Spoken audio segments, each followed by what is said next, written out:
that Congress debated and ultimately funded. Our role as appropriators is to write the law and responsibly fund the government, and the executive's role is to execute that funding pursuant to the law. It is no secret the administration has ramped up immigration detention beyond what Congress funded. Increases to ICE at the expense of other national security programs and initiatives that members on both sides of the aisle voted for undermines our core work and congressional intent. DHS is cashing checks it simply doesn't have in hopes that reconciliation passes and will cover their shortfall. That is an incredibly risky strategy and only sets up essential national security agencies for failure or violations of the Anti-Deficiency Act. How does that secure the homeland? There have been bipartisan discussions surrounding the organizational structure of the Department of Homeland Security, whether it's making FEMA an independent agency or transferring components like the U.S. Coast Guard or the U.S. Secret Service to other departments.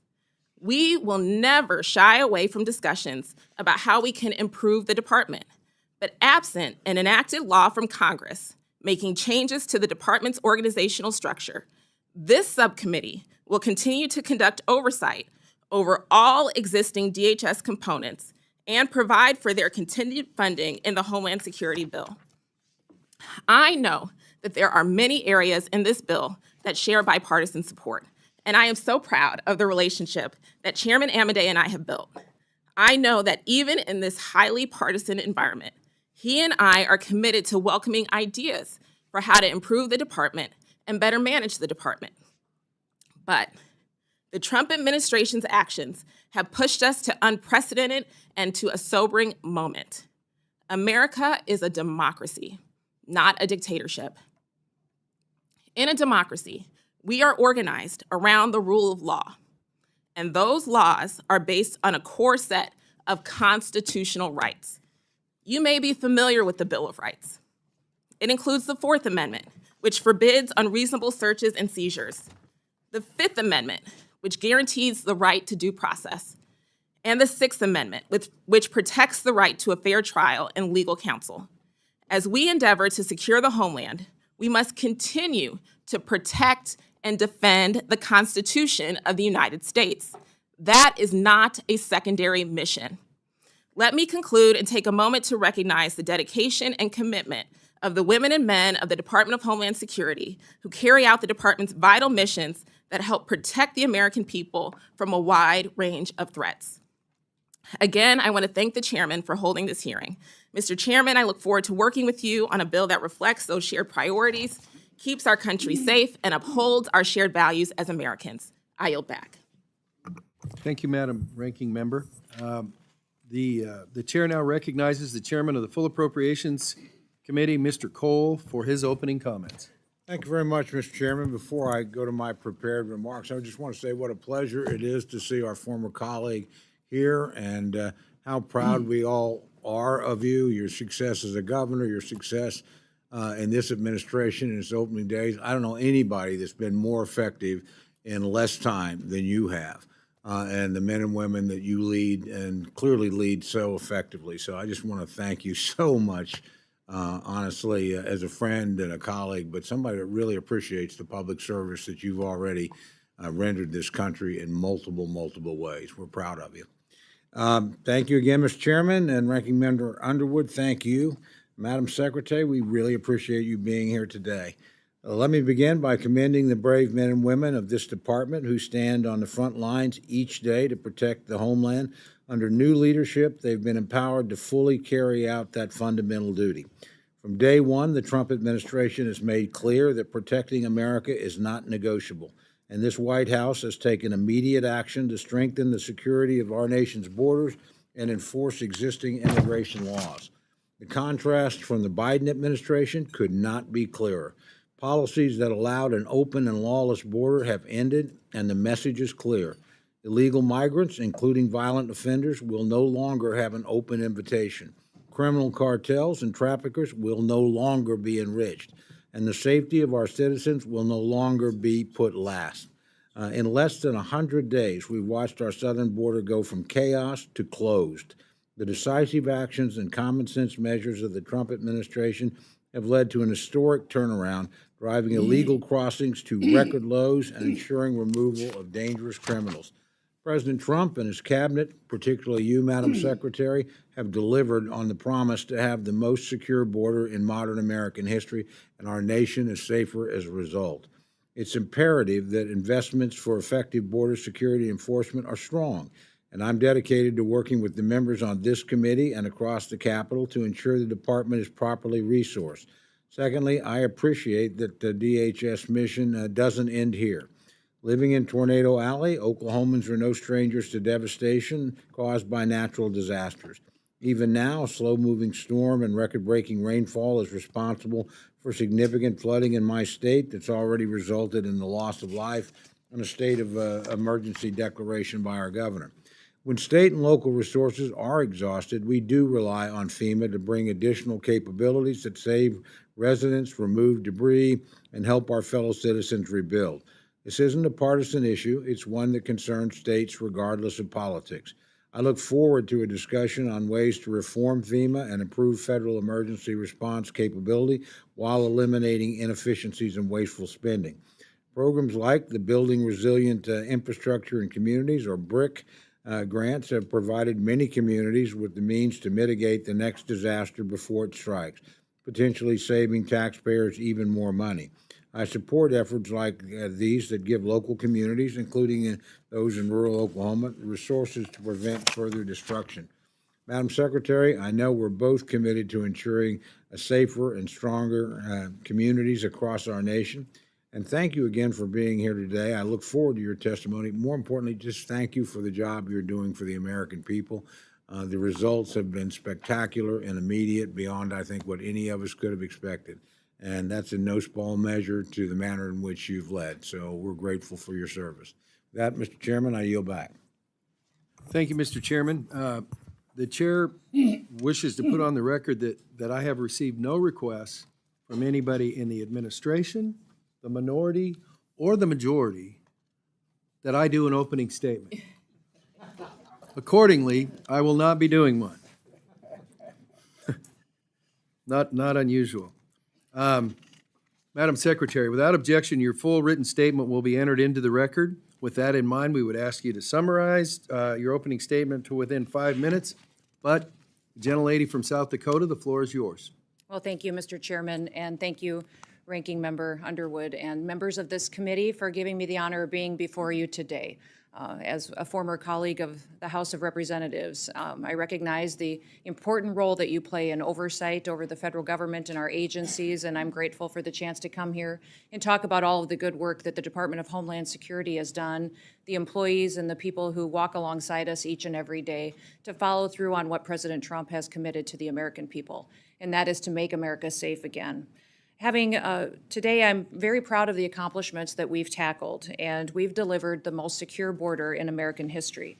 At the southern border, we have obtained near total control with daily encounters now down over 93% since President Trump took office.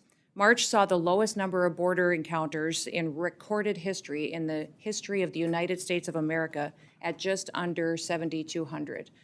That means that there were days where we had less than 200 encounters, which again is the lowest in recorded history. Under the previous administration, U.S. Customs and Border Protection was at times encountering over 15,000 people a day, which mean efforts were diverted into processing and facilitating an invasion of our country instead of doing their jobs. This astonishing turnaround is a testament to the resolve and to the leadership of President Trump to make America safe again, and it is accomplished by the incredible work of the people of the department. The secure border has allowed the Border Patrol to zero in on cartels and their illicit activity, and President Trump has designated 6 different cartels and criminal gangs as foreign terrorist organizations. This has allowed us to use a whole-of-government approach to go after drug traffickers, human traffickers, and in March, fentanyl traffic at the border fell by 54% compared to the previous year. We are enforcing immigration laws to identify, to arrest, detain, and to remove dangerous illegal criminals out of our country. And we're prioritizing individuals that have committed crimes in our communities. Aliens are a threat to our public safety, and to our national security, and especially those that are affiliated with terrorist organizations such as Tren de Aragua and MS-13.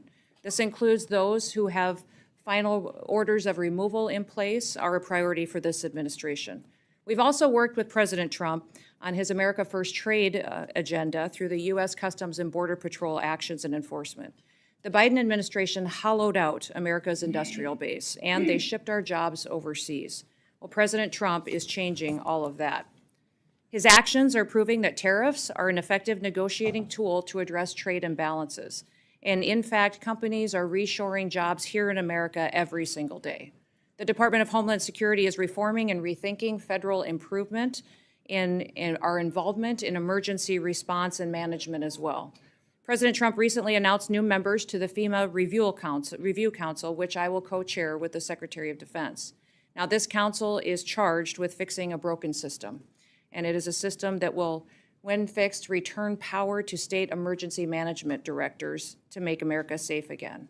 And we're also taking steps to defend the nation's transportation systems, which are vulnerable to targets and attacks. The Transportation Security Administration is responsible for ensuring the security of all of those that travel.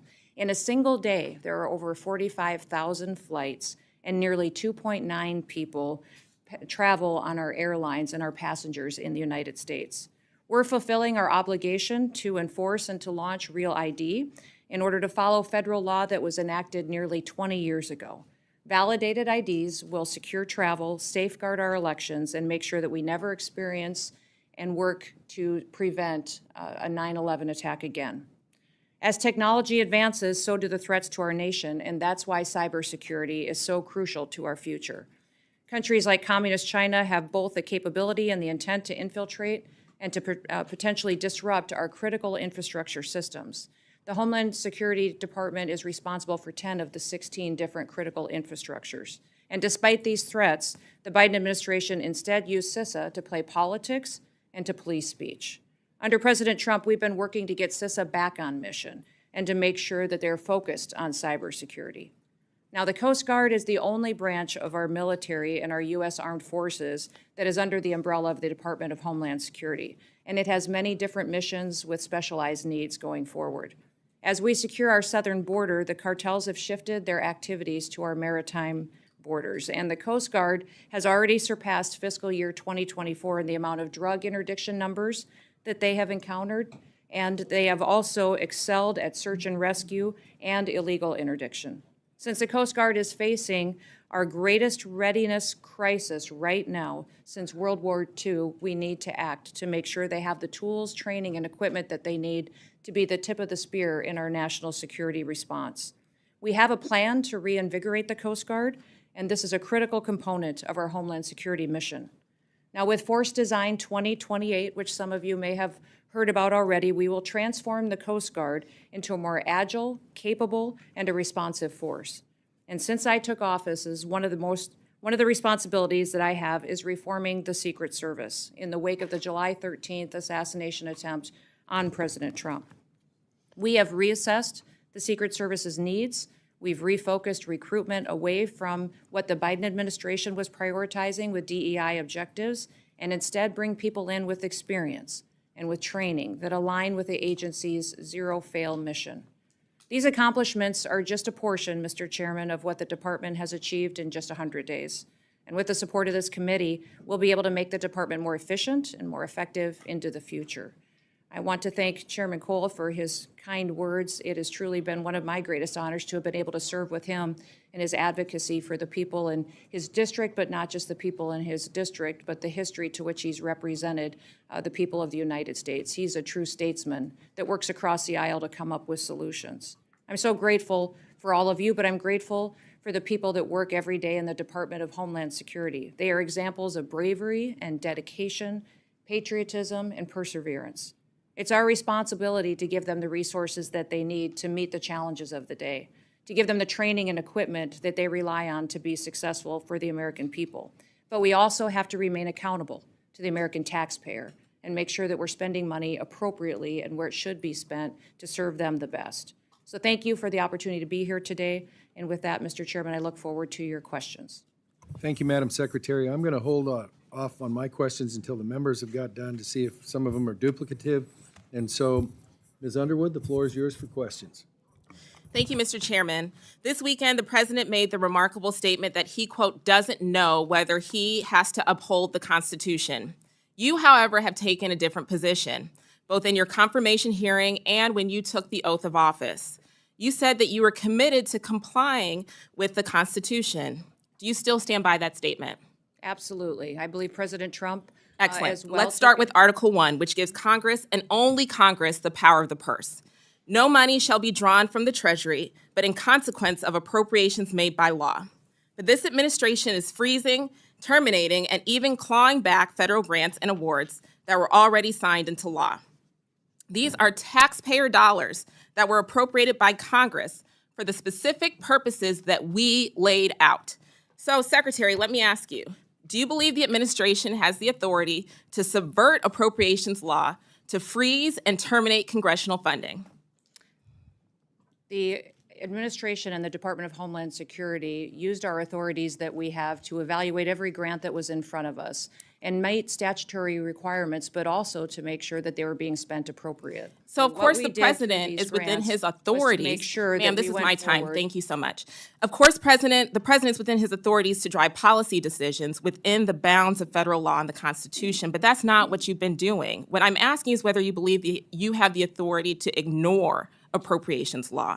Do you believe that the Constitution gives the executive branch unilateral authority to withhold funds appropriated by the legislative branch?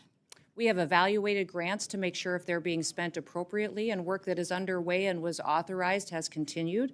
Other grants that have not been started and have not been authorized or obligated, we have reevaluated. And I think you're talking specifically about grants potentially within FEMA that were non-disaster related grants. I'm talking And those broadly, ma'am, programs are and being- Article 2 does not give the executive the authority to withhold funds, period. And multiple courts have weighed in to agree. Multiple courts have ruled in agreement. Congress controls the power of the purse. We are That is not- a fact. That's not we a are- question. That is a fact.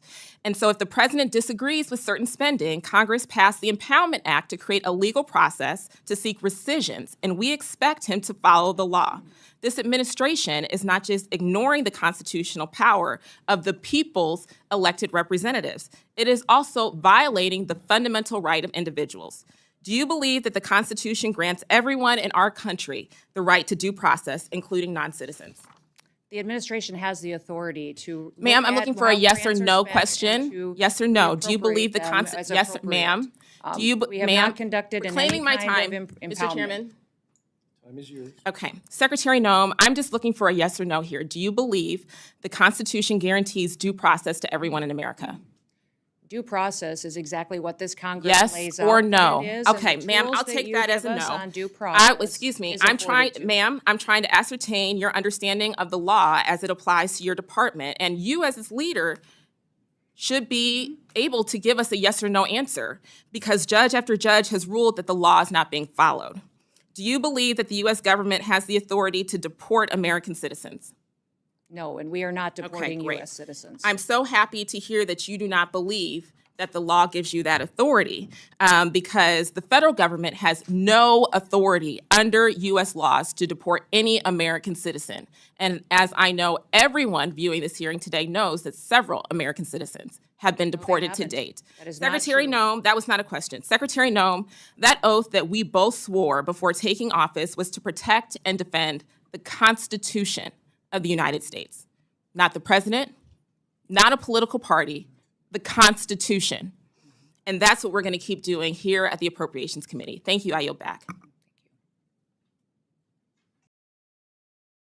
Chair now recognizes the gentleman from Oklahoma, the chairman of the Appropriations Committee, for questions. Mr. Cole, the floor is yours. Thank you very much, Mr. Chairman. Madam Secretary, again, great to have you here. In your service, you've prioritized detaining and removing literally the worst of the worst in our country that have arrived here illegally, including those that have committed violent crimes against our fellow Americans. I think we're all in support of that effort.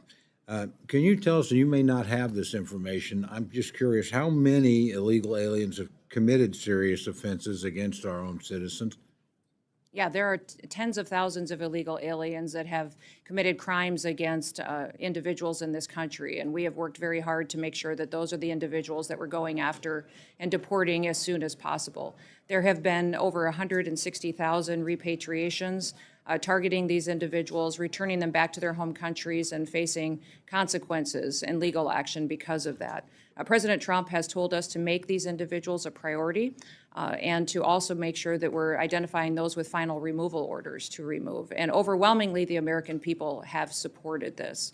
One of the things that I would say is that was unfortunate was the Biden administration closed an office within ICE that helped us better track criminal activity by illegal aliens and to give resources to those families, to let them be informed on when cases were in court, if the perpetuator of their crime was going to be released, if they were in custody. The Voices office within ICE was opened under the first Trump administration, and President Biden closed that office, I believe, to cover up exactly how many crimes were committed against people in this country by illegal aliens.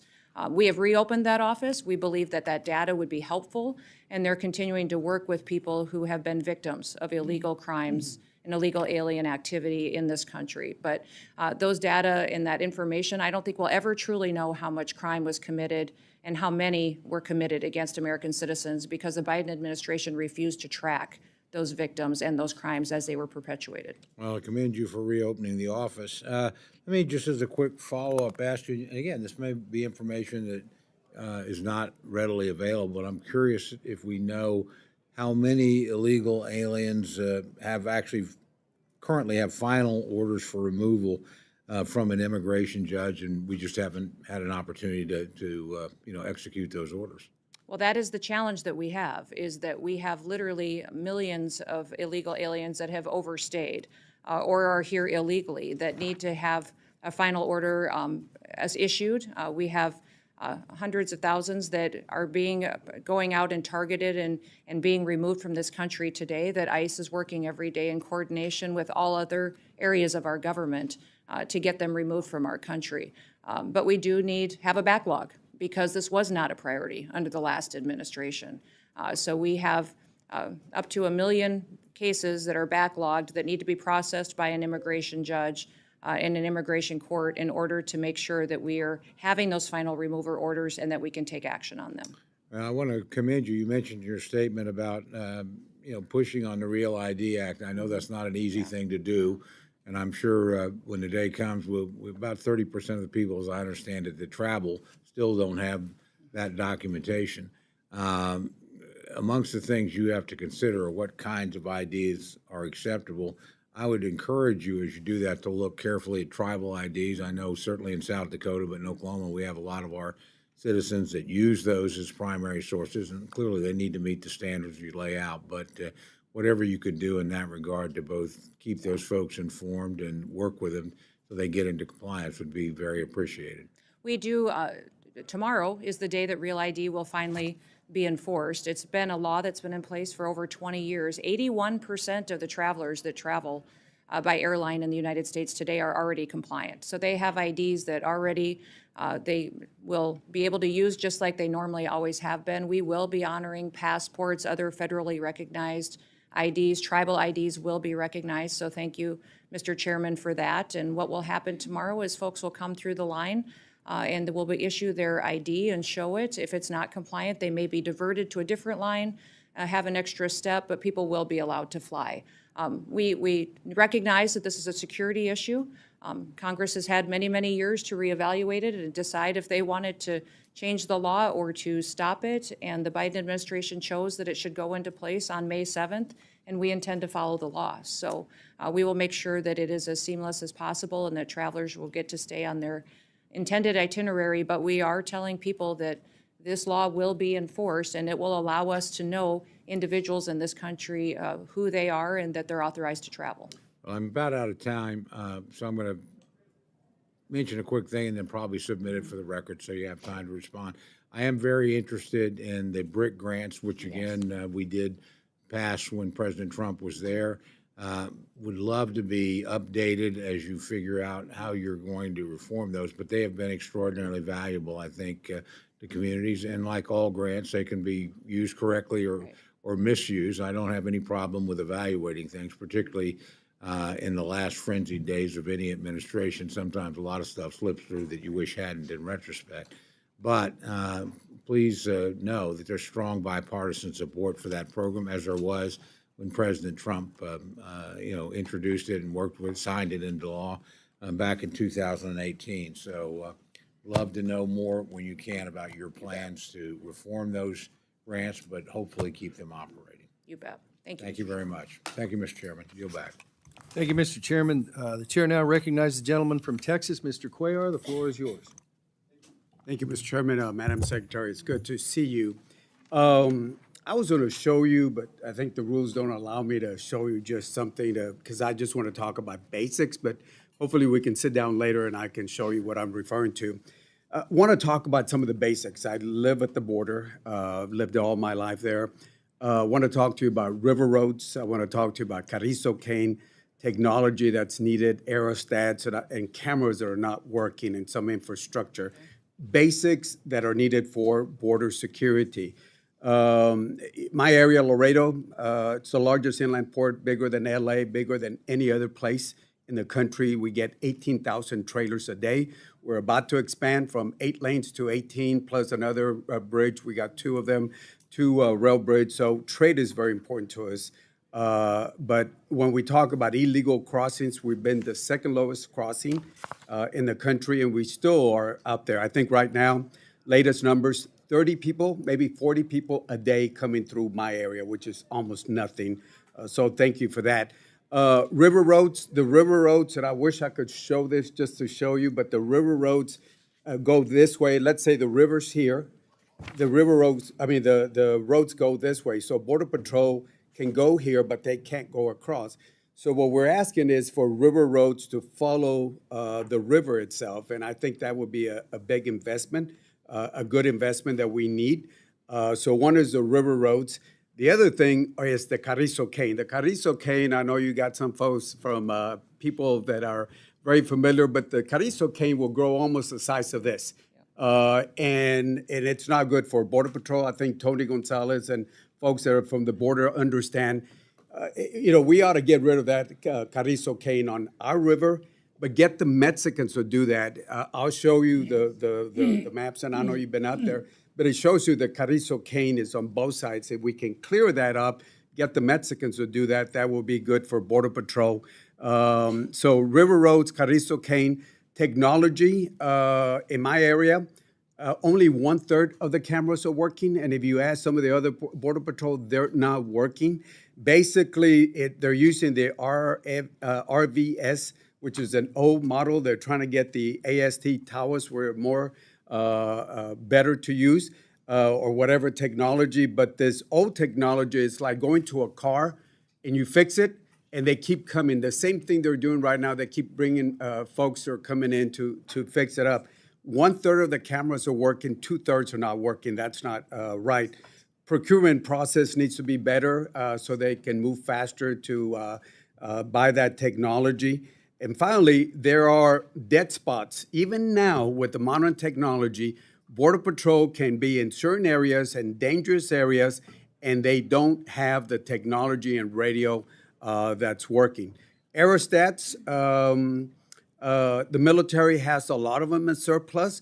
The problem is in the past administrations, they've hired contractors that Homeland was paying too much money. So we need to look at those aerostats that are available from the military surplus itself. Border Patrol, I think right now we got 19,327. We funded 22,000, and we need to hire more. OFO, the men and women in blue, were at 26,334. We're still below the monitoring, so we need to hire those officers. So those are some of the things, and I know I gave you a whole bunch of things, but there's the basic things that are important to Border Patrol. Last point, as we try to hire new Border Patrol, I know the reconciliation has something that will affect them that has to do with Social Security supplement. I've talked to a lot of Border Patrol agents, and right now they're crunching the numbers. Do I retire at the age a 52 or do I have 57? What's going to happen with that supplemental? So instead of focusing on the border, they're human beings and they're focusing on that. I know that's another committee, but those are the basics that I know I don't have enough time, but I would love to follow up with you and your folks on. Absolutely. I will certainly do that, Congressman. And I want to thank you for talking about the technology needs and the investments that we need at the border in order for these agents to truly do their job and do it with excellence. I will tell you that recruitment at CBP is up over 50%.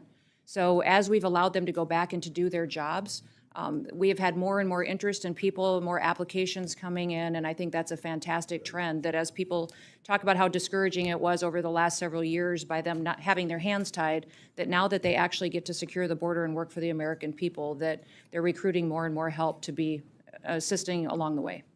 Thank you. And we'll follow up on the rest of these conversations. Thank you. Thank you. Thank you, Mr. Cuellar. The gentleman from Florida, Mr. Rutherford, the floor is yours for questions. Thank you, Mr. Chairman. And Secretary Noem, I have to say, it's already been mentioned a couple times, the amazing speed with which you all turned around the southern border. And I know that a big piece of that was your endorsement of the 287G program. You know, I fought with Secretary Mayorkas, your predecessor, to try and expand that program. He refused to do it, even though his own acting ICE secretary said in a hearing before this committee that 287G was the best thing since sliced bread because it protected officers and the community. And so I want to thank you for that. You all came in and overnight, it seems, added 300 agencies to the 287G program. That's an amazing accomplishment, and I think that's a reason for a lot of the success that you've seen there.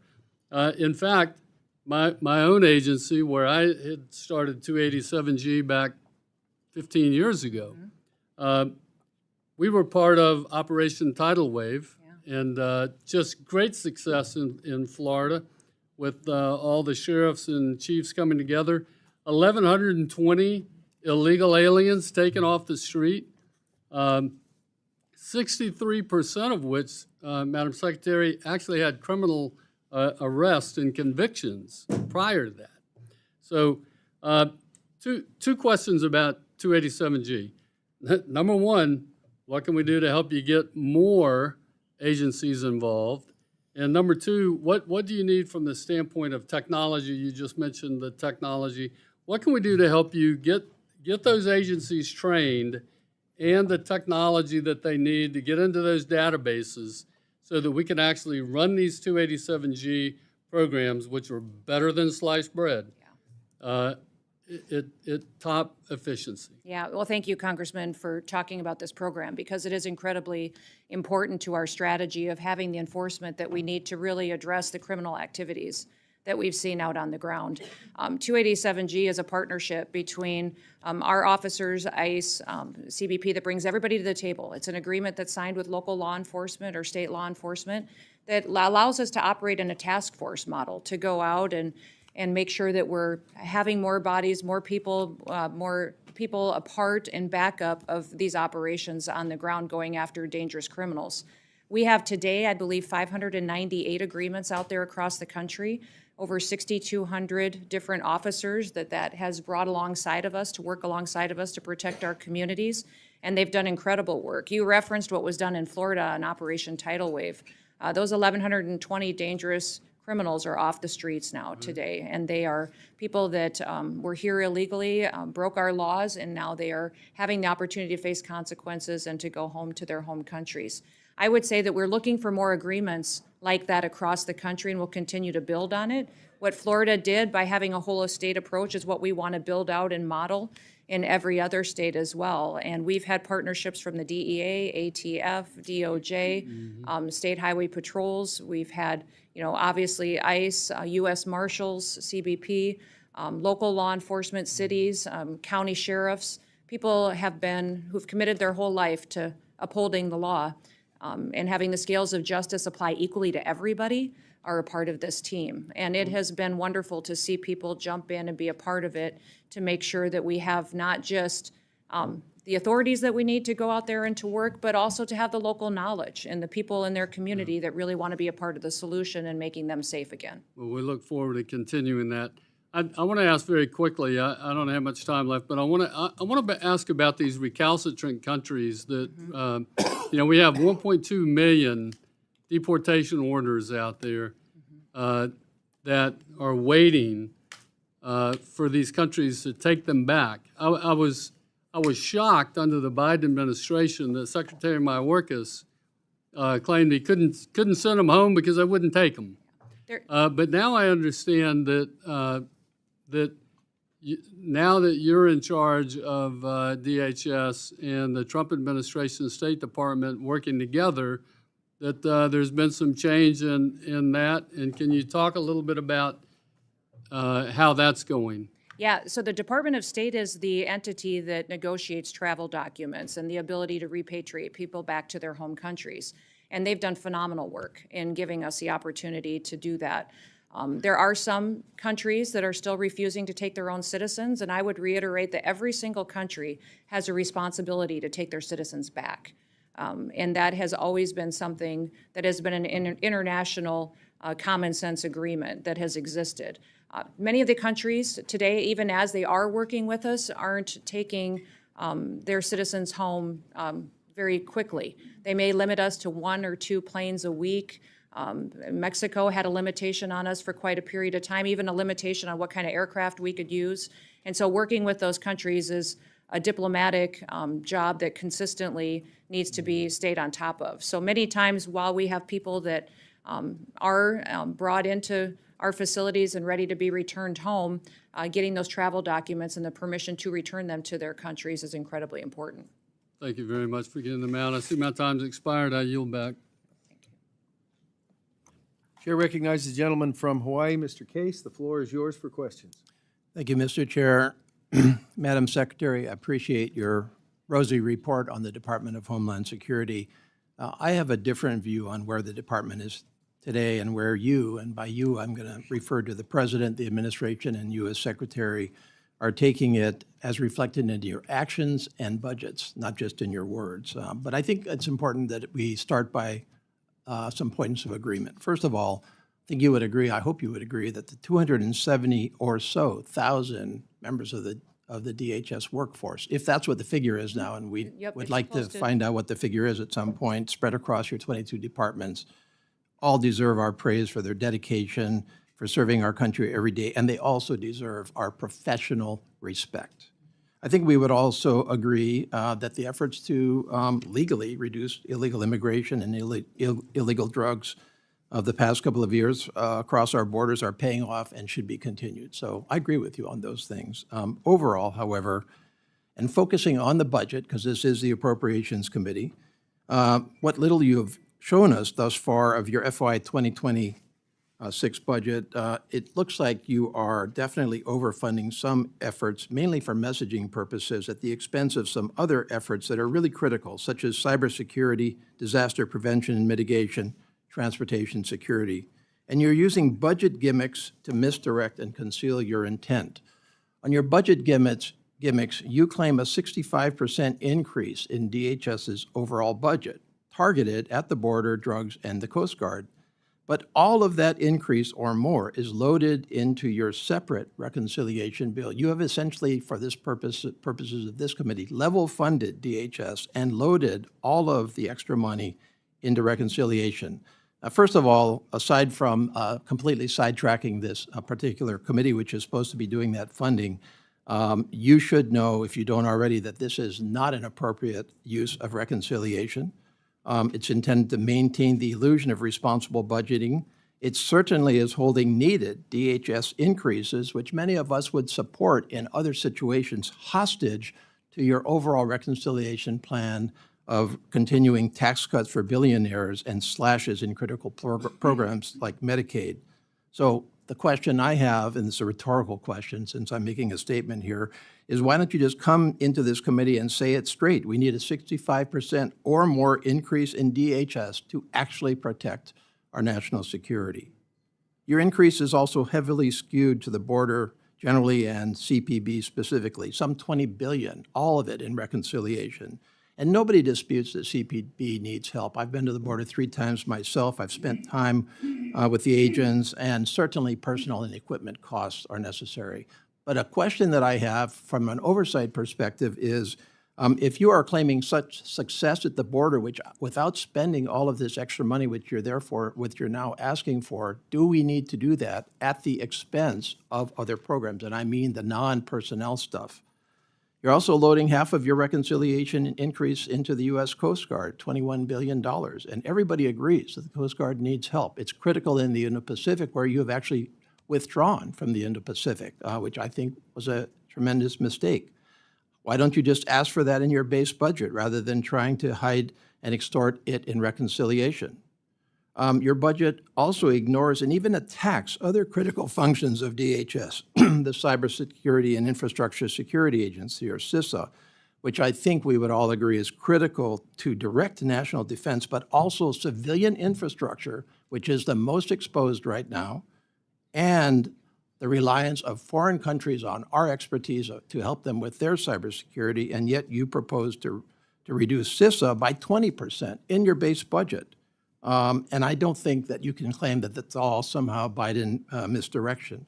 FEMA, another example of misbudgeting in my view.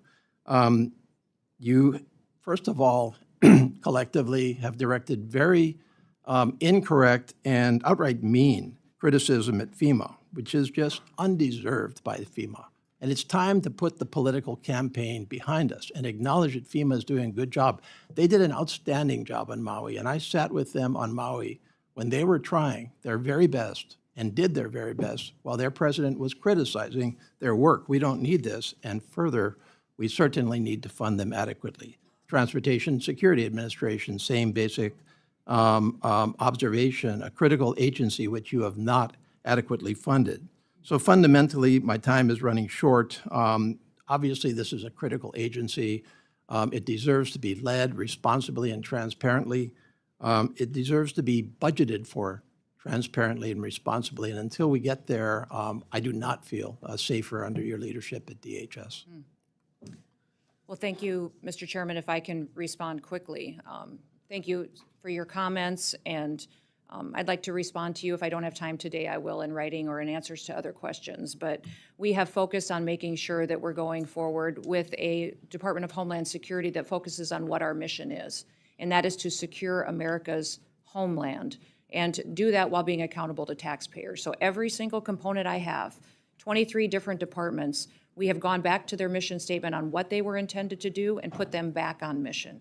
So in CISA, instead of doing censorship, misinformation, disinformation, they're back to securing our critical infrastructure. TSA, all we're doing there in the reductions is reducing empty FTEs that were never filled or don't have TSOs in them now, and asking for TSA officials to do work that they were intended to do, not to do unskilled technical work by monitoring exit lanes. So I could go through all of them that you mentioned. FEMA as well. The president has indicated he wants to eliminate FEMA as it exists today, and to have states have more control over their emergency management response. He wants to empower local governments and support them in how they respond to their people. So thank you for identifying what you're concerned about, and I look forward to having conversations with you so that I can answer the questions that you have and reassure you that this Department of Homeland Security is accountable, but it is also going to fulfill the mission for which it was created after the horrific events of 9/11. Thank you. Thank you. The floor belongs to the gentleman from Washington State, Mr. Newhouse, for your questions. Well, thank you, the gentleman from Nevada and the lady from Illinois as well. Thank you, Secretary Noem, for being here with us to discuss. This is our agency, the Homeland Security. I want to focus on a couple things that I've spent a lot of time working on, and when you were in the House, you did too, and I want to thank you for that. That has to do with agricultural labor. I was very delighted to hear President Trump in early April make several, I thought, were very important comments about the agricultural labor force, as well as some of the, what would you call, hotel, entertainment kind of workers, whose current workforce certainly lack a legal status. So I'm talking about H-2A and H-2B. he proposed a plan to allow undocumented agricultural workers an opportunity to touch back with the ability to come back to the United States with achieving a legal status. I can't overestimate or overstate the importance, as you know, of an agricultural labor force to produce food and fiber in our country. So I wanted you to, if you could, provide any kind of an update that you could share with us on the discussions there at the cabinet level. But also, in that same vein, a major cattle producer and processor in Washington and Idaho recently shared some of their concerns with I believe it's called the termination of parole process for Cubans, Haitians, Venezuelans, and Nicaraguans. Apparently, the workforce there, up to 15% of their workforce is made up of people from those countries. And so I wanted to give you an opportunity to either speak with us about that or follow up with my staff later. No, thank you so much for talking about the important programs that we have to facilitate a workforce in this country that have contributed so much in certain industries and different areas going forward. President Trump has been very clear that he believes that people that are here illegally need to go home.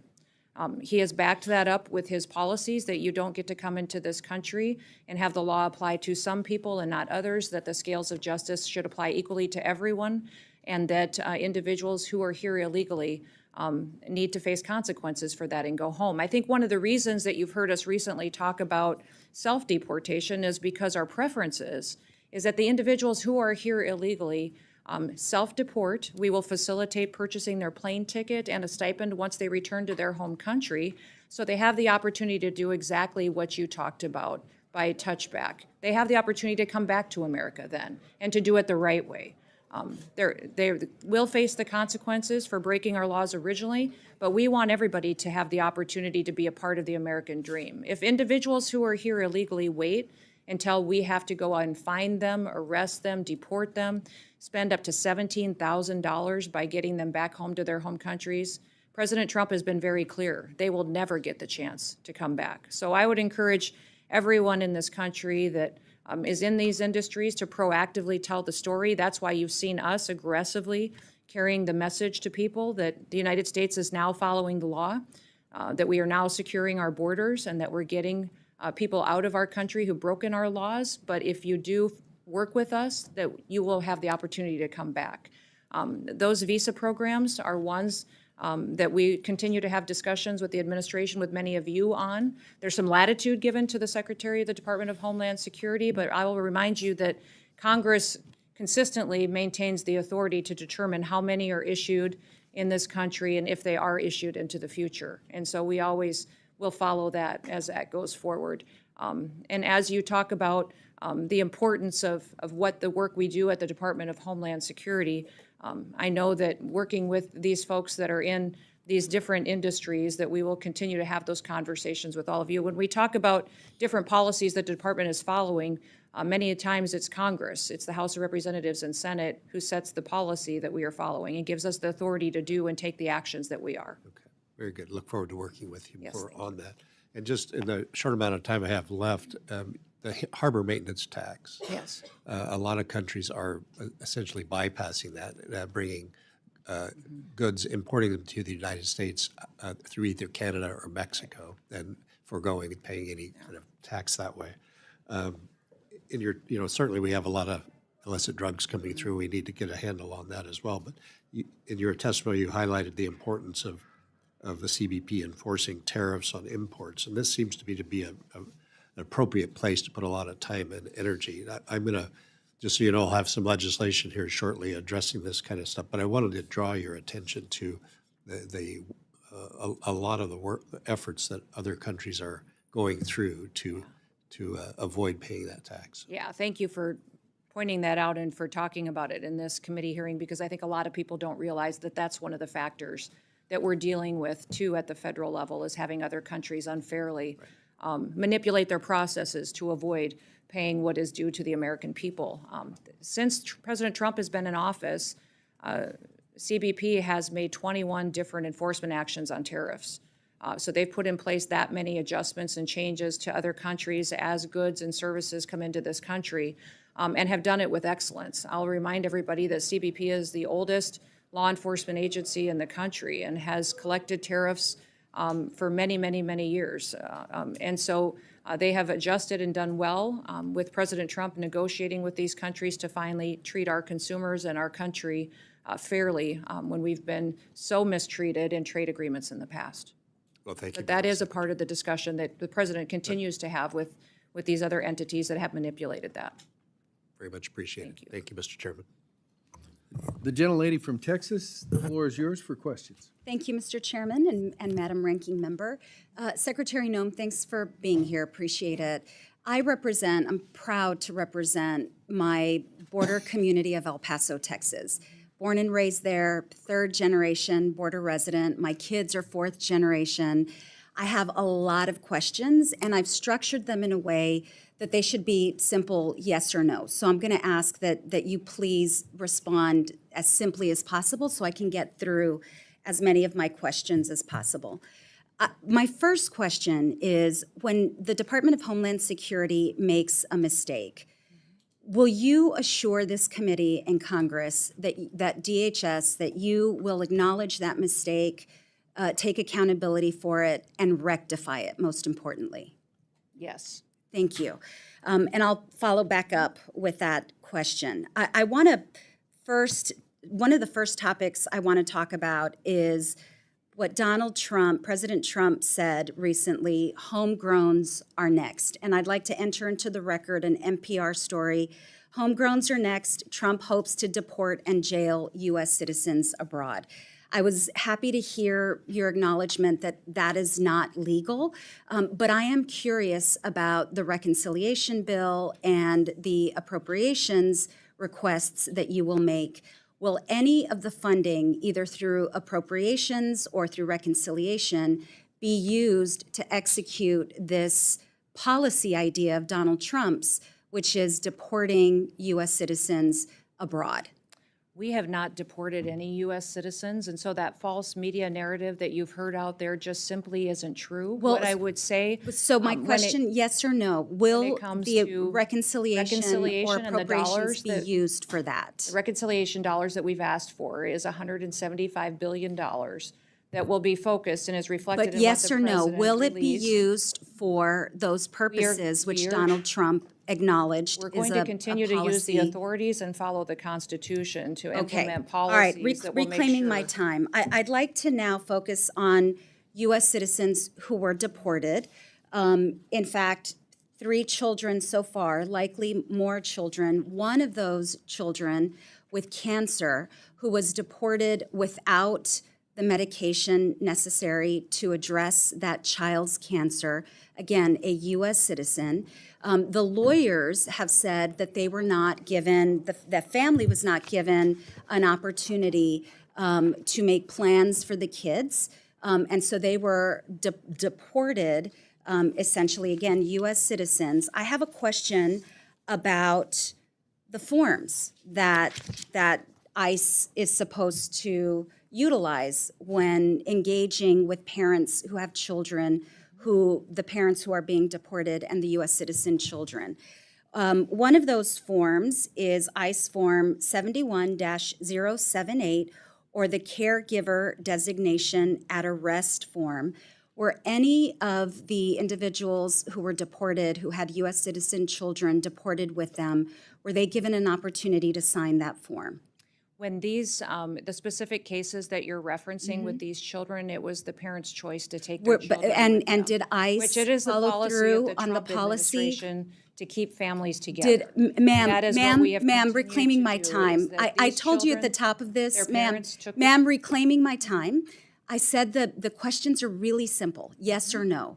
Was that form used in any of those cases? I will get back yes to you or on no? that Okay, specific form. I perfect. don't know the Thank number, you, but I do that's- know these mothers Okay, went on thank the you. record The filling out second form, paperwork ma'am, and in reclaiming my interviews time. reiterating Ma'am, they wanted please, to keep their ma'am, children with them. reclaiming my time. I'd like you to avoid the filibuster so I can get to all my questions, please. Answering your questions with So that. the second ICE form that I'd like to ask you about is ICE Form 71-76, which is also, it's pre-removal parental interests election form. Can you get back to me on that? Were all of the parents allowed to sign that? Are the parents allowed to speak to lawyers before they're deported or to speak to their U.S. citizen spouses before they're deported? They are given the opportunity. Okay, so you can guarantee that every one of those parents, We followed all the normal policies and procedures. so and they were everything. allowed Every to case was talk to a handled lawyer? That's a exactly yes? as it is authorized. Is that a and laid yes? out by- That's a yes? Everything was handled That's- appropriately and but correctly. did in they all every get to single talk case to a that you've lawyer? addressed Okay, reclaiming my Under the time. policy. Mr. Chairman, unfortunately, I'm out of time. I have a number of other questions we'll get to in the next round. Thank you.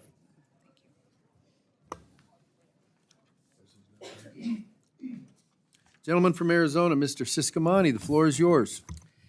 Thank you, Mr. Chairman, and thank you, Secretary Noem, for being here with us today and for your testimony and your leadership and that of all the men and women that you serve with as well in the Department of Homeland Security.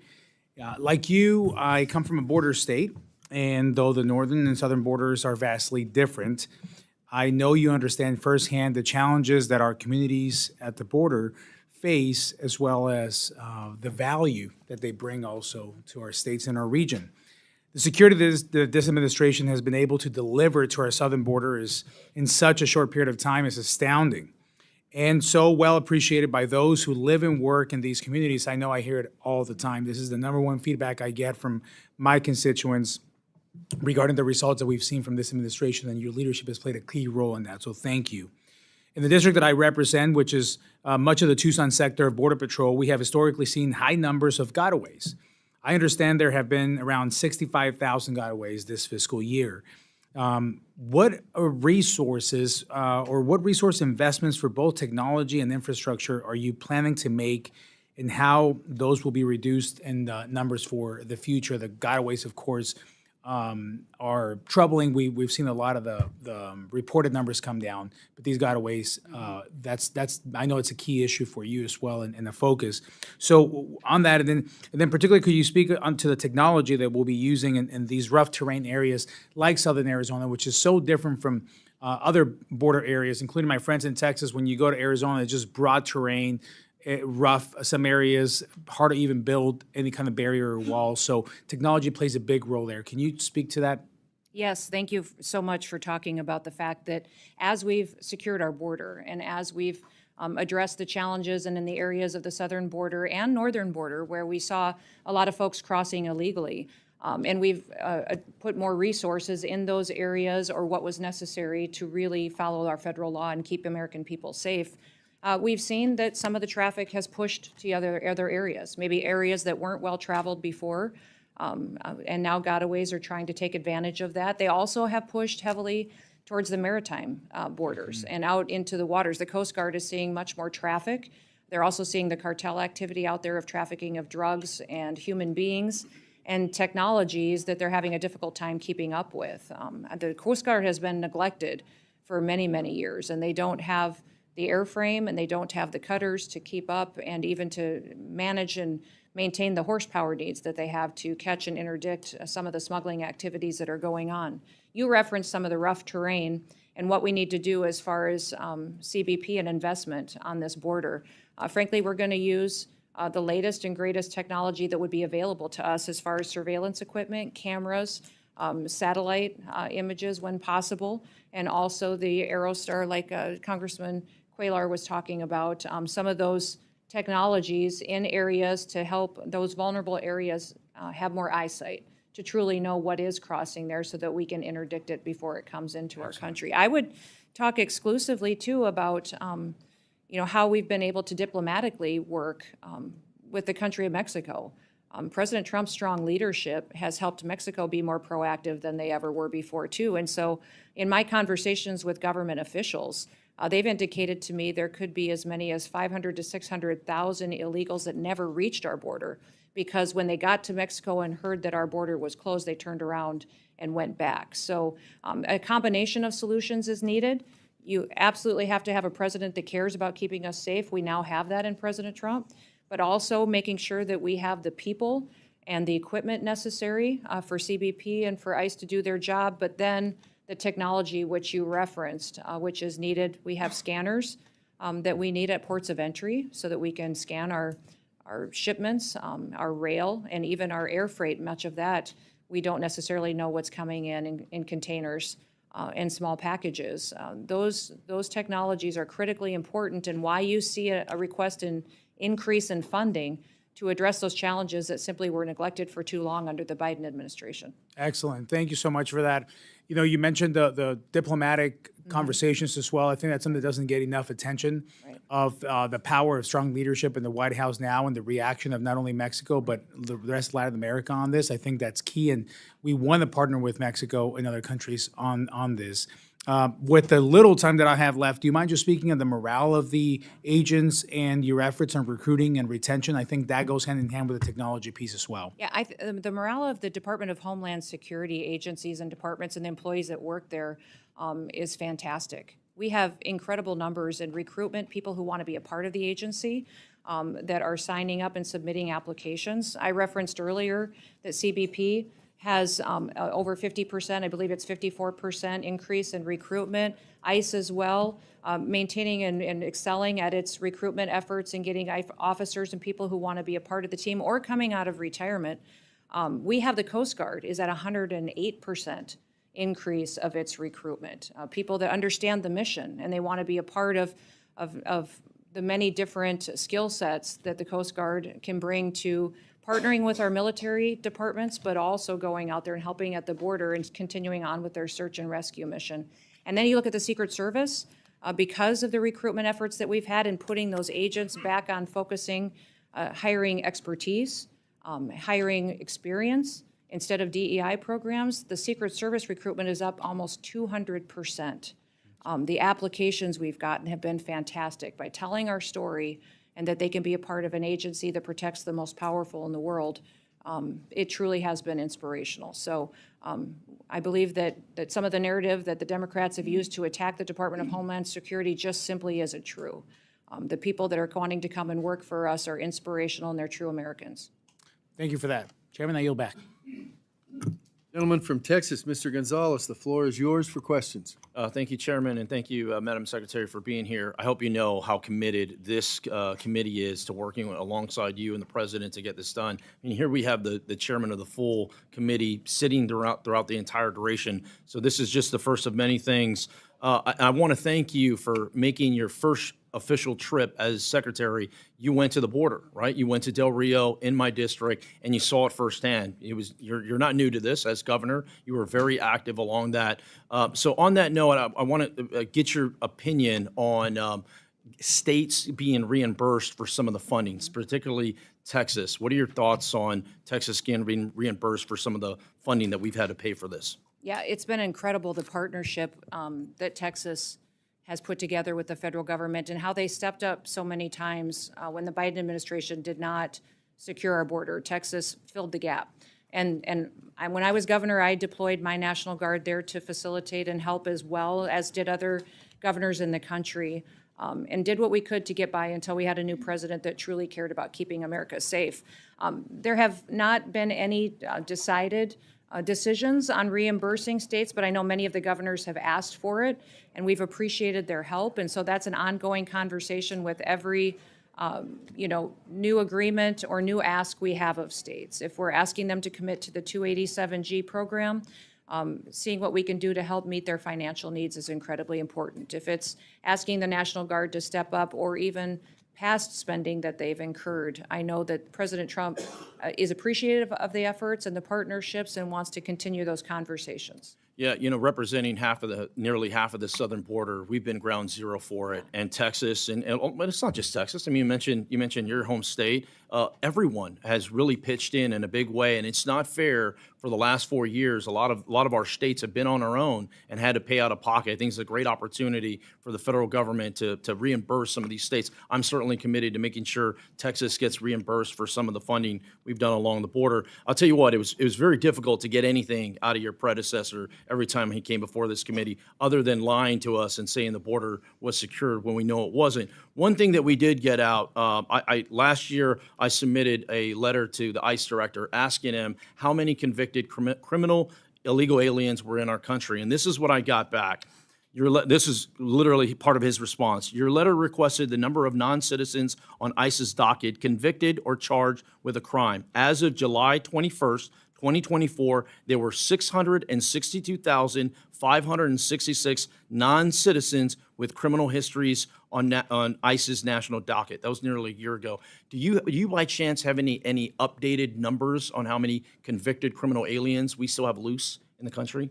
We believe we have more than that and are continuing to do an assessment. And of course, every day we continue to see crimes in this country that are perpetuated by individuals that we didn't necessarily know that we are here. What I will tell you is that the president, under his leadership, has already arrested and is prosecuting and held accountable over 250 known terrorists, people who are on the known terrorist watch list.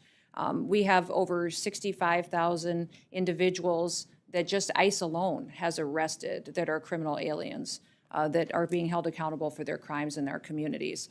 We also talk extensively about different governors that we've been able to work with.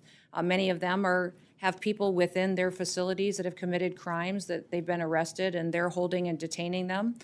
If they are illegals, many times they're facing their consequences in their jail and prison time before they can be returned to their country. So, these, by virtue of being in this country illegally, you are breaking the law and you are a criminal. And we've seen the previous administration pervert and manipulate their data and information to give us numbers that don't necessarily square with what the facts are on the ground. So there's many, many more criminals in this country, and we're going to continue to target and go after them to make sure that we're protecting families. I tell you what, one of the last administration was terrible at transparency, and I think it's a great opportunity for President Trump, along with yourself and other secretaries, to just be transparent to the American public, show them what we're dealing with. Once again, when we got that number back, it was it's jaw dropping to see there. My last point, I only have 26 limited time left. Myself and Michael Guest, my good colleague from Mississippi, both sit on the Homeland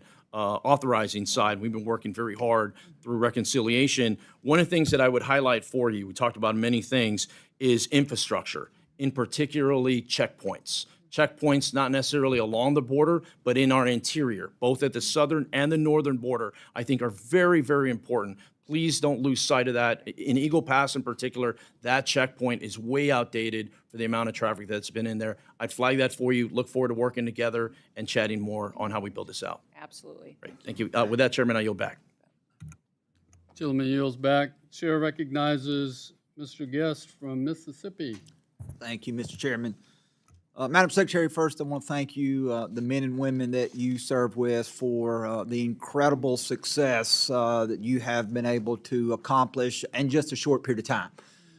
Just looking statistics, and I believe that is the greatest measure when we're looking at whether or not agencies are successful or not. Comparing statistics from one agency to the other, 1 year to the other, we know that last month CBP reported 11,017 encounters across the southwest border. Looking back a year, so March of 2024, under the Biden-Harris administration, 189,000. March of 23, 193,000. March of 2022, 222,000. So looking at just the metrics of what you and your men and women who serve with you have been able to accomplish, again, I believe is incredible. So when you leave here, please return to those men and women and thank them on behalf of all, not only the members of Congress, but all the people from across this great nation who are in gratitude for their continued service. As Representative Gonzalez said, he and I both serve also on the authorizing committee. And last week we were able to mark up legislation that included roughly $46 billion for additional walls, barriers along the southwest border. And I know that is something that, particularly between Republicans and Democrats, we have had a fundamental disagreement. And I would ask if you would just kind of take a moment to talk about the importance of the investment and walls and borders, barriers along the southwest border, and how that not only does that make our nation safer, but the importance that it is providing to the men and women who serve at CBP to make sure that they can better perform the duties that we've taxed them with. Well, thank you for talking about the importance of having not just enforcing of our laws in this country, but also infrastructure and security procedures that give us a wall. And that wall may look different based on what the topography is or the geographical location in this country on our southern border, but also on our northern border. And then when you talk about our maritime borders as well, we can't neglect the fact that we have needs there and infrastructure that would help us make sure we know what's coming into this country, who's coming into this country, and if it's appropriate and if they should be. Since President Trump has been in office, we have installed 77.8 miles of new border. That includes steel bollard fencing, but it also includes temporary border and some waterborne as well. We have 11 contracts that have been awarded to put in over 40 miles of new border as well, and we still have 5 contracts that are pending. And I want to thank you for focusing resources to continue to make sure that we're building infrastructure and building in wall and making sure that we're having what we need for each area to address the concerns that are there. That border wall will be built that is steel in areas that it's appropriate for, but the other areas may require us to do buoys. If we do have, waterborne areas such as, the Rio Grande and places like that, that it is required, and then having technology and cameras and the ability to see distances where we may not have the ability to put in fencing and even concertina wire and panels that would be used and are putting in temporarily right now as well. So the diversity of what happens is incredibly important. We're addressing the needs as they see fit, but we're going to continue to move forward with putting up that infrastructure because it does slow down traffic, it sends a message, and it gives our CBP officers more opportunities to truly address the security concerns that we've had in the past. And Madam Secretary, in the last roughly minute that I have, I want to address an issue that near and dear to my state. March the 15th, we had a series of tornadoes that came through Mississippi. Half a dozen individuals lost their lives that day. It impacted roughly 20 counties, so roughly a quarter of our state was impacted. Shortly after the storms, I, along with many of the other elected officials, we went and we visited those areas that were impacted, and I'll tell you that some of the damage has been extreme. Our governor and MEMA quickly requested disaster assistance, but at this point, the review of that process is still pending. And I understand that that takes time, and I don't want to rush anything, but I would ask you if you could make sure that you could do everything to expedite that request. It is impacting my local jurisdictions with debris cleanup. It is impacting people as they seek to recover. So I would just ask that you would personally see if anything could be done to expedite that request. And with that, Mr. Chairman, I would yield back. Yes, Gentlemen, you. it would be entirely appropriate. So thank you for that, and I'll follow up with you. Thank you, Madam Secretary. The chair now recognizes the gentlelady from Iowa, Mrs. Henson. Thank you, Mr. Chairman. Good morning, Madam Secretary. Thank you so much. Back to mission. We saw such a straying from that in the previous administration, and President Trump's border security promises were really delivered on day one and continue to be executed on. So I just want to say thank you for that.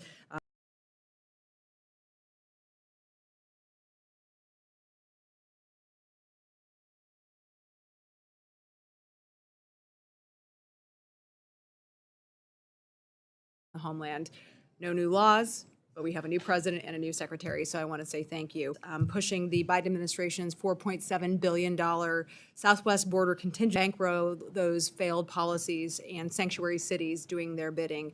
He claimed it was to manage surges, but those surges were of their own doing, sending a clear signal to illegal immigrants, the traffickers, the cartels, that our border was open for business for them. That wasn't enforcement. That was actual chaos at our southern border by the taxpayers' dime. So I see that as just one of the many blatant attempts for Secretary Mayorkas at the time and President Biden to misuse those taxpayer dollars intentionally without accountability. But again, under President Trump and your leadership, we have reversed course there. Programs like the Shelter and Services Program that enabled that abuse have been gutted, and their funding is now going to real border enforcement. So I'd like to drill down a little bit, Madam Secretary, on the misuse of those dollars under the last administration. Can you walk us through some of the specific programs or activities under the Biden administration that enabled this crisis and how you've worked to unwind those programs? Well, it was the Shelter and Services Program, which you referenced specifically. Those dollars were taken and manipulated to facilitate illegal activity and housing for illegal aliens and criminals that were in this country, and gave them a place to set up shop and to conduct their trafficking, their drug dealing, and also their crimes against their communities that they live in. A prime example is the Roosevelt Hotel in New York City.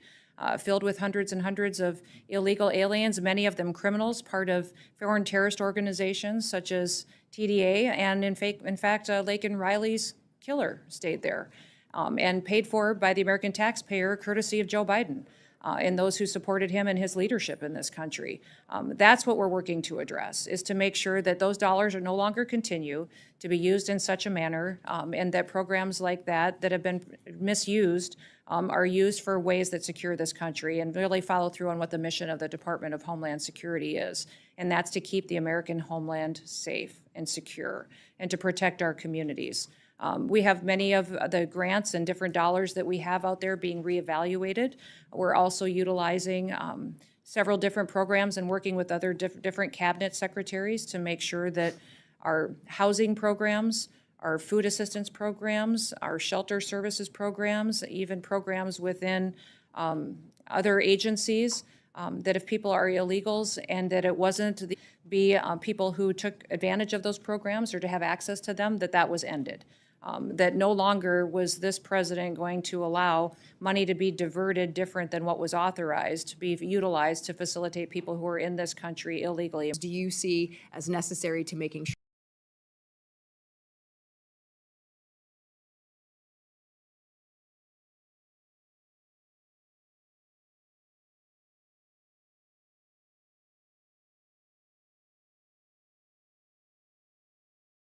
you can execute on your mission? You know, I would say the Department of Homeland Security is one of the largest agencies in the federal government, but has one of the smallest budgets. And it really is about when you look at what you're doing for fiscal year 26, and when you're looking at the reconciliation package, is to really determine where your priorities are, where Congress's priorities are. What is the responsibility of the federal government? What did our founders task us with as far as ensuring for the American people, and what rights did he remain with the people and with the state? And every decision that gets made here should be facilitated through that lens to make sure we're spending money appropriately. I always say, and have said for many, many years, no matter what topic comes up, what program, what agency, there's always going to be lobbyists who show up. There's very few people who show up in the room to lobby for the American taxpayer. And the job that you do in oversight is incredibly important. And I come to this role today not only as a wife and a mom and a grandma, but also as a business owner, someone who's been an employee for many different people, served in Congress, served in our legislature, but also as governor. And people need leadership that recognizes what the priorities are. And so every different component that I have under my responsibility, we are putting back on mission and making sure that they are fulfilling the duties to which they were created. So thank you for considering the reconciliation package. It will be considering the amount of people that are in this country illegally, many of them perpetuating crimes. We need the resources to continue doing what President Trump has promised the American people, to get these individuals out of our country and make sure that they come into our country, if they self-deport when they come back, that they do so the right way. And that they can be a part of the American dream in the future. Thank you again to you and President Trump for redirecting those resources where they are intended to go. Really appreciate that. And Mr. Chairman, I yield back. Chair now recognizes for second round the ranking member from Illinois, Ms. Underwood. Thank you, Mr. Chairman. Secretary Noem, you've designated the Army's 250th birthday parade in Washington, D.C. on June 14th as a national special security event, meaning DHS will use taxpayer funding to help with enhanced security and support. June 14th is also President Trump's 79th birthday. At the same time that this administration is canceling critical cybersecurity and disaster recovery funding under the guise of so-called waste and abuse, it's being publicly reported that this event will involve a full military presence crossing the Potomac from the Pentagon to Constitution Avenue. We recently received your fiscal year 2025 spend plans for the Secret Service, but the costs for this event were not included. What do you estimate you'll be spending on this, and how do you plan to pay for it? I can get those details and get back to you. I don't have them with me today, but I will certainly take that as a follow-up to your question. Okay. Do you plan to designate NSSEs for the birthdays of other branches of our armed services that do not share their birthday with the president, but also happen to be celebrating their 250th anniversaries in 2025? I will look and work with the administration and with the different departments and agencies to identify what would be appropriate for all of those, and we'll continue to keep you updated on that as well. Now I want to focus on CISA for a moment. America is under constant and growing threat from cyber criminals and foreign adversaries, as we're still seeing with Salt Typhoon. Last week you said we should, quote, just wait for the president's grand cyber plan. But you have not waited to erode the department's cyber defense capabilities by removing resources and personnel from CISA and other components. Meanwhile, bad actors are burrowing further into the critical infrastructure of this country. On what date can we expect to receive the president's cyber plan, and why are you moving forward now with workforce reductions and other changes to relevant DHS components without it? CISA's mission is to hunt and harden and to work with our state and local entities on critical infrastructure. So to support cybersecurity infiltrations that would happen from enemies and bad actors when it comes to electrical grids, water systems, support those states, those small and medium-sized businesses that can't afford that kind of defense system themselves, and to go and walk alongside of them. I think one of the most alarming things that I heard when I was first nominated for this position, but before I was sworn in, I got briefings from CISA and from the leadership team and the people that were there. And one of the things that they shared with me was that they were aware of Salt Typhoon and Volt Typhoon, but they didn't know necessarily how they had happened yet or how to stop them into the future. That was alarming to me. It was alarming to me that we had the nation's top leading cybersecurity agency that didn't know how to stop the PRC and our enemies from coming in and hacking into our systems. And if we think a pandemic was scary, wait until the PRC in China comes in and shuts down our electricity. Obviously. And So our when are we water. getting So the president's cyber plan? that is what CISA is focusing on, is making sure that we're approaching cybersecurity Ma'am, from the importance that it is. I had a direct All we've- question. Yes. Do you know when the president's cyber plan will be released? It will be coming out shortly, and that is the president's prerogative. Okay. I have been Thank you. advising him on what Thank that you. will look like. and Despite the when growing we will cyber get it. threats, your budget cuts nearly $500 million, $500 million from the main agency charged with protecting our federal networks and so much more. So if you are so outraged by the threat of the PRC and our federal networks, why are you cutting $500 million? When you recently spoke at the RSA conference, you said that we needed to put CISA, quote, back on mission. But let's be clear, that mission is designated for you. We in the Congress told you in the department and CISA how to execute on that mission.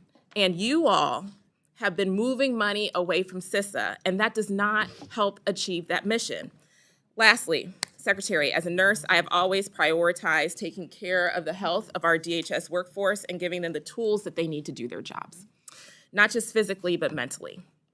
DHS has made great strides in recent years here with popular programs that provide personnel and their families with the resources that they need and the support for the mental health of our agents and officers. I hope that these programs can continue for fiscal year 2026. And I'm curious if you agree that this is a priority for the department, and will we see continued funding for it in the budget request? Absolutely, we will continue to focus on the priorities of the healthcare needs of all of our employees. Great. Well, although we disagree on many other issues, I hope that taking care of the hardworking men and women at DHS can be an area of shared values and bipartisan success, and I'm looking forward to working on them together. I yield back. Thank you. Thank you, Madam Ranking Member. The floor belongs to the gentlelady from Connecticut, the ranking member of the Appropriations Committee, who got here as quick as she could. Thank you, and the floor is yours. Thank you so much, Mr. Chairman. My God, this is twice in one day here, so it's great to see you. We're hearing hopping here. Thank you so much, and I want to thank the ranking member Underwood for holding the hearing today, and welcome to you, Madam Secretary, and thank you for appearing before the subcommittee today. I just want to begin with a message to your workforce, if I might, and that's I'm grateful, very grateful for the work that they do, from search and rescue efforts of the Coast Guard to our first responders around the ground after natural disasters to those keeping us safe in the air and on the ground and at sea. I want to start with some big picture questions because I think we know very little of the details about where the $646 million cuts within FEMA's grant programs will come from. It is no secret that there are numerous reports of you, if we need to correct the record, stating that you want to, quote, eliminate FEMA within the Department of Homeland Security.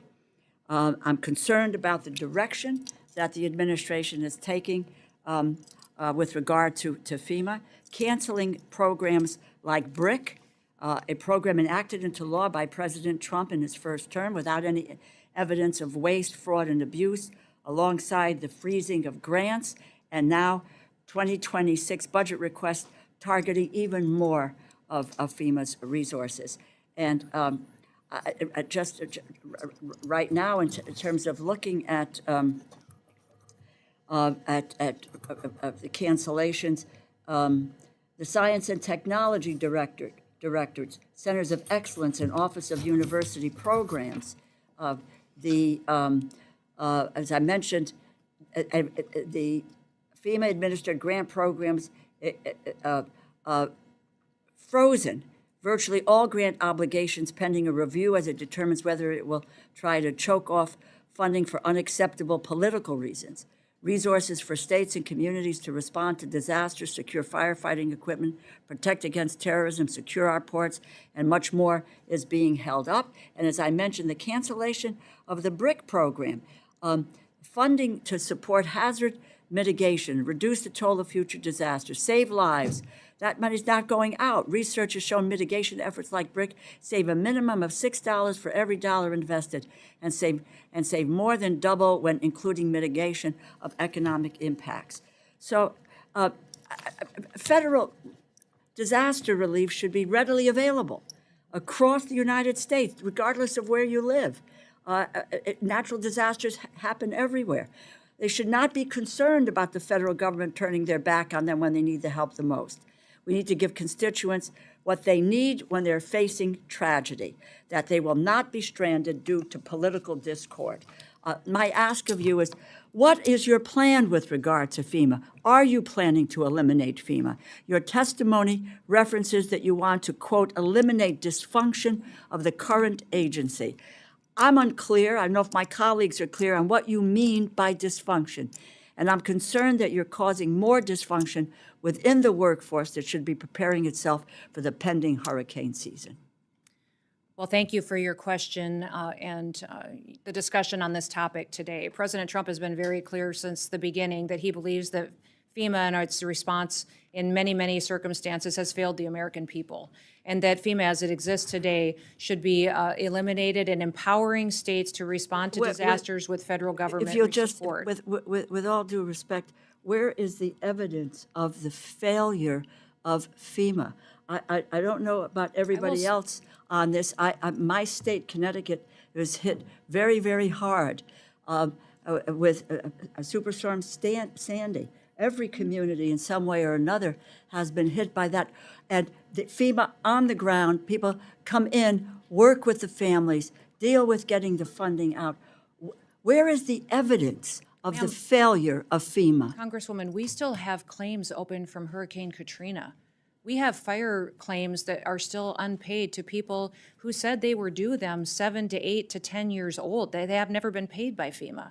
So one of the worst things that the federal government can do is to stand up in front of the American public and say, we will be there, we will walk alongside you in the most horrible time of your life and then never follow through on it. Well, that's What the not- president has said is he's sick and tired of federal agencies that pick and choose who wins and who loses. He wants to make sure that the federal government's commitment, when it makes a commitment, that it follows through. So he's going to empower states. The federal government is local- abdicating its commitment to the American people who It find did certainly themselves. under Joe Biden's administration. Let- But let- now let- President let- Trump's let- going to let- make Let me sure just say this that to you. The communities are Office ready of for Professional disasters. Responsibility, the Office of Professional, because I knew you were going to go there. As you know, FEMA's Office of Professional Responsibility, under the Biden administration, there was no evidence, no direction or agency or field leadership to discriminate against disaster victims based on political I'll affiliation, give you all which the was a evidence you charge. need. I'll follow up with you. Well, get and you I will those follow down. up.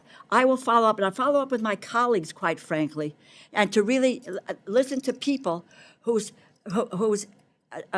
states, communities have been devastated, and what role FEMA has played. I don't know how many millions and millions of dollars went out in Louisiana. Actually, I've asked my staff to calculate that when Katrina hit, and the response was overwhelming.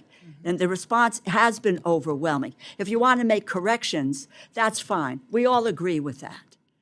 Yeah, we can point to thousands and thousands of Well, instances where if you where wouldn't FEMA mind getting was this timely committee, and if you responsive wouldn't to mind people. getting this committee, Unfortunately. the information and the evidence where you talk about the dysfunction of the